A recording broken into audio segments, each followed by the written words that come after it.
Hey guys, welcome to Walford Whispers, the place where I talk all things Eastenders. Today I am here for an end of the week review of this week's episodes, and my goodness gracious me, it has been a busy time on Albert Square. I've got to start with Reese, because here is a guy who just keeps digging and digging. I honestly cannot believe the situations that he ends up creating for himself. Last week he murdered his wife Debbie by smothering her with a pillow. In my own honest opinion, I don't really understand why he didn't just, move her out of that very expensive private clinic and move her into social care instead of killing her. Anyway, this week it's looking like that Reese has got away with it. That is until Debbie's parents arrive on the scene, Brenda and Hugh. And it's clear straight away from this week's episode that Brenda does not like Reese at all. She never approved of his marriage to Debbie. There's an interesting scene where Brenda has a private chat with Reese after she discovers that he was stealing the money for his and Sonia's IVF treatment, and she ends up telling Reese that, she spoke with Debbie on the phone before her accident, and Debbie had told her that she was going to leave Reese. I mean, we can't really confirm whether or not if Brenda is telling the truth. I mean, she might just be throwing these things out there to hurt Reese. But it is very interesting the way Brenda paints a picture of Reese through her eyes, accusing him of being a damaged person, and his whole friendly character is nothing but a front for something much more darker and sinister. I mean, Brenda might just be being a total cow, who knows? But let's not forget here, Reese has killed Debbie, and he has been scamming Phil and Sharon and stealing money. Could there be some truth in what Brenda is saying? I have a feeling that Reese is going to end up being that character who's going to go on and commit more murders out of sheer desperation. A little bit like that John Stape character that was in Coronation Street many years ago. Maybe Brenda is going to end up 6 feet under and be Reese's next victim. Who knows? All I know is that Reese keeps making the situation worse, and it's all going to explode at some point. Also, giving Sonia your dead wife ring as an engagement ring is just, oh god. Oh yeah, I forgot to say, Sonia and Reese, they get married.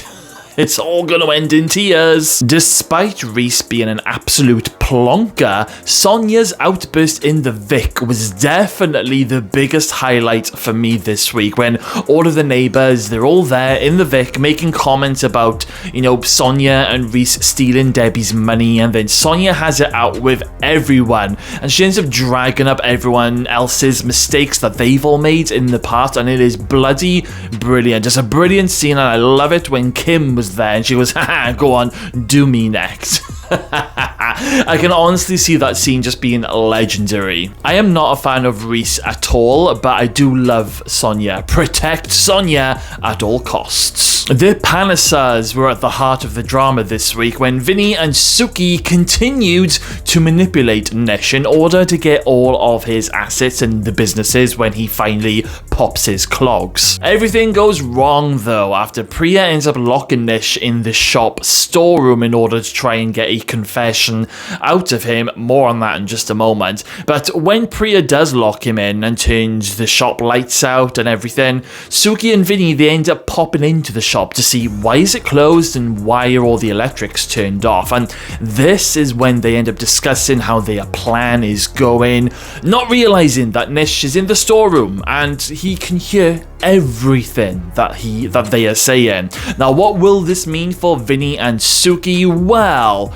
when Nish is found and saved, Nish ends up telling Suki that he was passed out all night, indicating that he hadn't heard anything. But later on, Nish ends up announcing that he's going to sign all of the businesses over to Ravi, which of course shocks Suki, but Nish ends up telling her that he has bigger plans for Vinny. Oh god, this has me seriously concerned for Vinny's welfare. I mean, Suki is also in danger, don't get me wrong, but she's learned how to look after herself. But Vinny, on the other hand, he would not stand a chance, if Nish organises something deadly for him. But would Nish even go that far? Kill his own son? I think anything is possible when it comes to Nish. What you've got to remember as well, guys, is Nish is probably one of the most dangerous characters on the square right now. The man is dying, meaning that he has nothing left to lose. So who will Nish end up bringing down with him when the time comes? I definitely think that this is something that we need to be keeping an eye on, especially with the 40th anniversary fast approaching. Back over to Priya now, who ended up locking Nish in the cupboard. Not her finest moment, but she should have known as well that Nish he never would have confessed. It was a little bit silly, a little bit naive on her part. However, you can clearly see this week that Priya is desperate for her children to forgive her and to learn the truth about Nish's lies. I actually felt a little bit sorry for Priya this week with her children continuing to turn their backs on her.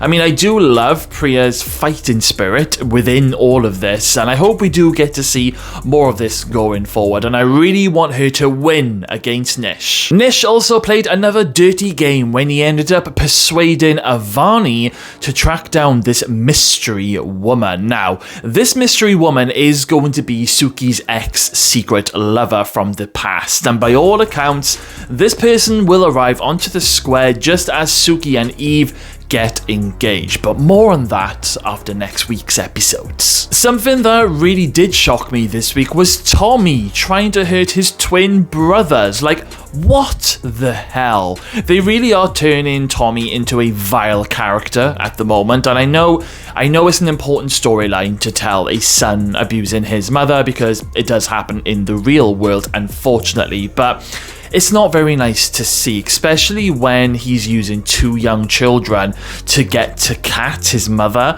I really, really hope that this isn't going to be too long of a running storyline, because it's already making me feel uncomfortable watching it. I dread to think how far Tommy is going to go. I would hate for it, for Tommy's character to do these unspeakable things to the point where his character it cannot be redeemed if it goes too far. Let's just keep our fingers crossed. I did love the scene where Alfie ends up threatening Tommy in the cafe about hitting Kat. I was like, yes, Alfie. I mean, don't get me wrong, Tommy is going to run rings around Alfie, like when Tommy ended up taking that £10 note off Ricky after that little sports race thing in the square. I was like, go on, Ricky, hit him, but oh, lovely Ricky. He's just too nice for all of that nonsense. I love how Ricky's character has grown in recent years. I really hope that he is never recast. A few other things to mention is Martin ends up having a 40th birthday party in the square, although he's actually turning 39, not 40. Someone ends up getting the dates mixed up, so he ends up having a fake 40th, because why not? Serial killer Gray ends up putting the house up for sale without telling Chelsea and the rest of the housemates, meaning that they're all going to have to find somewhere else to live. I mean, I'm not really surprised. And finally, Johnny ends up spending most of this week trying to convince Callum to go on a night out with him, purely just as friends. Now, poor Callum, he wasn't able to get the time off work to go and fly out and visit Ben in the American jail, and Johnny wants to cheer Callum up. Now, just as it's looking like that Callum is happy to go on a night out, Billy ends up telling Callum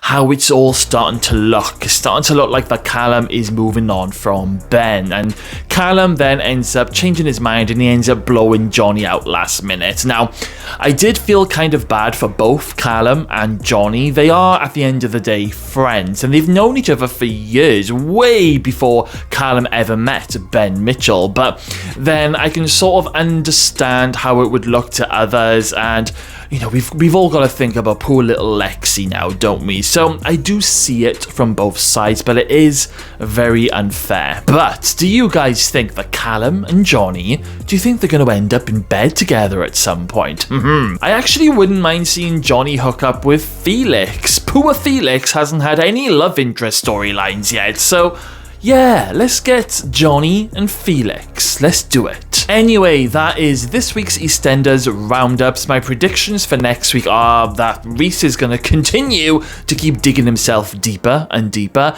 and Nish is definitely playing a very dangerous game with Suki and Eve by bringing Suki's ex-lover onto the square. I feel there is just going to be massive fireworks next week. It always is with the Panasars, and I cannot flippin' wait. Anyway, on that note, I am going to wrap up this video. Make sure that you do hit that subscribe button for all of my EastEnders future videos. I plan on making this a huge YouTube channel for EastEnders, so make sure that you join me on that journey. Thank you all for watching today, guys. I will see you all next time.